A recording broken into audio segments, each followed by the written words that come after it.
मेहसाणा की ये तस्वीरें जरा अपने दर्शकों को दिखाते हैं, क्योंकि ये चर्चा हो रही थी कुछ देर पहले। प्रभु जी भी कह रहे थे कि भूपेंद्र पटेल मुख्यमंत्री, उनके चेहरे नहीं दिख रहे हैं।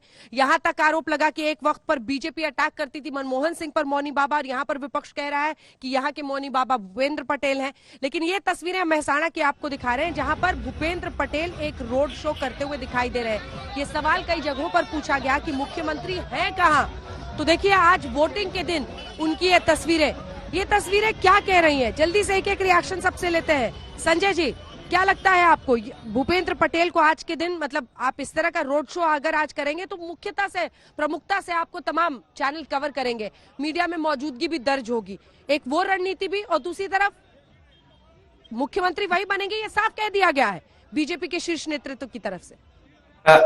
अंजना जी, आप अगर देखें पिछले 4-5 सालों में ये एक ट्रेंड बन गया है।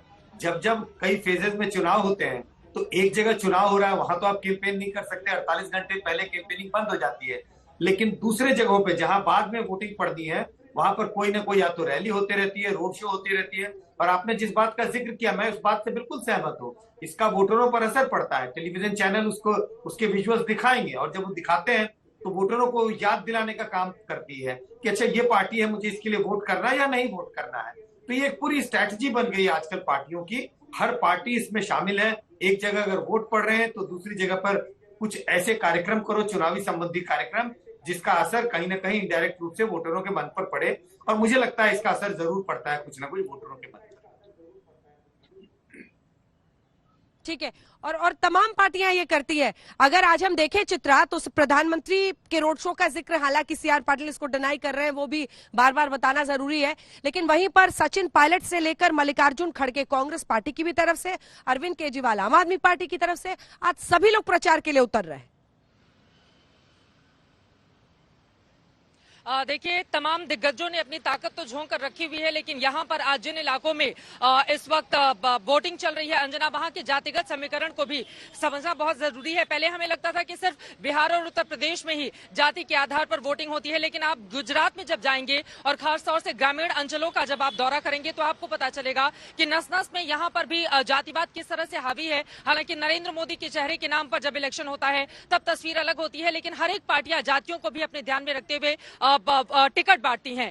यहां पर सौराष्ट्र के जिन इलाकों में इस वक्त वोटिंग पड़ रही है, वहां पर सबसे ज्यादा पाटीदारों की तादाद तकरीबन 40% है। पिछली बार पाटीदार आंदोलन हुआ था, इस बार कोई स्थिति नहीं है। इस वजह से बीजेपी को लग रहा है कि नहीं, वहां पर हम कंफर्ट पोजीशन में है। हालांकि उनके दावे को खारिज करती हुई आम आदमी पार्टी और कांग्रेस पार्टी कह रही है कि 27 सालों के कुशासन को हम तोड़ेंगे। वहीं दूसरी तरफ अगर हम बात करें कच्छ के इलाके की और दक्षिण गुजरात के इलाके की, तो वहां पर कोली और आदिवासी समुदाय बहुत बड़ी तादाद में है, और वहां पर भी जातियों के आधार पर टिकट बांटे गए हैं। देखिए, ग्रामीण अंचलों में पिछली बार अगर हम देखें तो वहां पर बीजेपी के लिए सौराष्ट्र में खासतौर से काफी मुश्किलें कांग्रेस पार्टी ने पैदा कर दी थी, लेकिन अभी उस तरह की तस्वीर बनती हुई नजर नहीं आती है। ये अलग बात है कि आम आदमी पार्टी मीडिया में ज्यादा नजर आती है। और अगर हम गुजरात कांग्रेस की बात करें, देखिए, तमाम जितने भी बड़े बड़े चेहरे हैं उन्होंने एक दूरी बनाकर रखी हुई है। बड़े पार्टियों के चेहरे, जो बड़े नेता हैं, वो गुजरात में चुनाव प्रचार करने के लिए नहीं आए। तो उसके मुकाबले अगर देखें तो आम आदमी पार्टी ज्यादा टीवी पे और अखबारों में ज्यादा सक्रिय नजर आती है। लेकिन ग्रामीण अंचलों में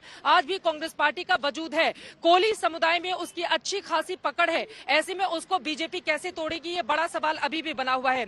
मुद्दों की अगर हम बात करें, बेरोजगारी, महंगाई, ये बड़ा मुद्दा होते हुए भी महिलाओं से जब ये सवाल पूछा जाता है तो वो नरेंद्र मोदी के चेहरे को कहते हैं कि उन्हीं के चेहरे की बलबूते हम चुनाव में जाएंगे और हम वोट डालेंगे बीजेपी को। ये इतर बात है कि आज जब वोट पड़ रहे होंगे तो मुद्दे क्या होंगे, लेकिन इन सब के इतर अभी तक का जो वोटिंग प्रतिशत आया है, अंजना, उसका भी जिक्र मैं करना चाहूंगी। देखिए, 2012 की तुलना में 2017 में 4.5% कम वोटिंग हुई थी। और आज आपको बताते चले, 1 तारीख है, पहले चरण के लिए वोट डाले जा रहे हैं, लेकिन 2 तारीख, 3 तारीख और 4 तारीख, ये जो अगले 3 दिन है, गुजरात में शादियों का सीजन जबरदस्त है। 15-15 हजार शादियां एक एक दिन में होनी है। और ऐसे में माना यह जा रहा है कि शादियों के इस सीजन के कारण या जिस तरह के शुभ मुहूर्त निकला हुआ है, उसके कारण भी वोटिंग प्रतिशत पर इसका असर पड़ सकता है। तो क्या पिछले बार के मुकाबले वोटिंग प्रतिशत कम होगा, या फिर जनता बाहर निकलेगी और जबरदस्त तरीके से वोट डालेगी, ये देखना महत्वपूर्ण रहेगा। लेकिन कुल मिलाकर आज जिन इलाकों में वोटिंग चल रही है, पिछली बार कांग्रेस पार्टी ने वहां पर अच्छा प्रदर्शन किया था,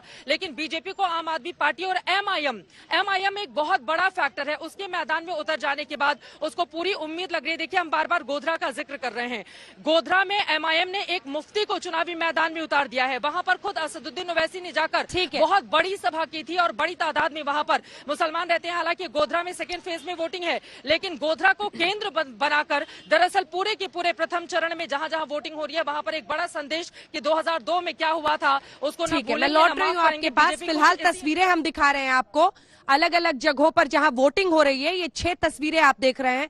तमाम दिग्गज भी उतरे हैं आज वोट करने के लिए। सीआर पाटिल उसमें है, रिवाबा जडेजा राजकोट में वोट डालती हैं, जामनगर से चुनाव लड़ती हैं, और इसी के साथ कई जगहों पर जो कतारें हैं वोटिंग की वो भी लंबी है। ये अपने आप में दर्शाता है कि उत्साह है, लेकिन कई जगहों पर धीमी रफ्तार भी है। हालांकि पौलमी हमारी सहयोगी दिखा रही है, सूरत में भी काफी जोश है। देखते हैं, अभी तक 4% के आसपास ही वहां पर वोटिंग है। डांग के इलाके में 8% के आसपास वोटिंग हो रही है। बहुत द्वारका जैसी सीट पर अगर आप देखें तो जो रब्बारी समाज है वो भी काफी इन्फ्लुएंस रखते हैं, जिन्हें मालदारी भी कहा जाता है, और उनकी क्या सोच है इस चुनाव को लेकर, इन सब पर हम चर्चा करेंगे। गोधरा को कैसे सेंटर बनाया जा रहा है, लेकिन ऐसे भी वोटर मुझे मिले हैं गोपी जिसमें पति कुछ और कह रहे हैं, पत्नी कुछ और कह रही है। महिलाओं में मोदी की लोकप्रियता एक बड़ा फैक्टर है, और यहां तक कि अगर आप कई इलाकों में जाएं, बड़ौदा में मैं बीते दिन थी तो मुझे मुस्लिम समाज के कुछ लोग मिले जिसमें पुरुष भी थे जो ट्रिपल तलाक कानून पर बीजेपी के कदम को सही ठहरा रहे थे। गोपी, बिल्कुल। देखिए अंजना, अगर महिलाओं की बात की जाए तो गुजरात में प्रधानमंत्री नरेंद्र मोदी के साथ एक लोगों का अलग ही एक कनेक्शन रहता है, और वही कनेक्शन है कि ये कहा जाता था कि जब चुनाव कैंपेनिंग शुरू नहीं हुआ था कि मोदी आएंगे सारा चीजें बदल जाएगी, चाहे कितनी भी एंटी इनकम्बेंसी हो, लेकिन मोदी के साथ ही ये चीजें बदल जाती है, और लोगों का वही कनेक्शन है। लेकिन हाँ, ये जरूर है कि कई महिलाओं के लिए महंगाई मुद्दा है, बढ़े हुए दाम जो है वो भी मुद्दा है, और साथ ही वो अपने बच्चों की फीस और बच्चों के रोजगार को लेकर भी कंसर्न रखती है। तो ऐसे भी कई चीजें जो है गुजरात के अंदर वो भी देखने मिल रही है। ठीक है, 89 सीटों पर तो वोट डाल ही रहे हैं, लेकिन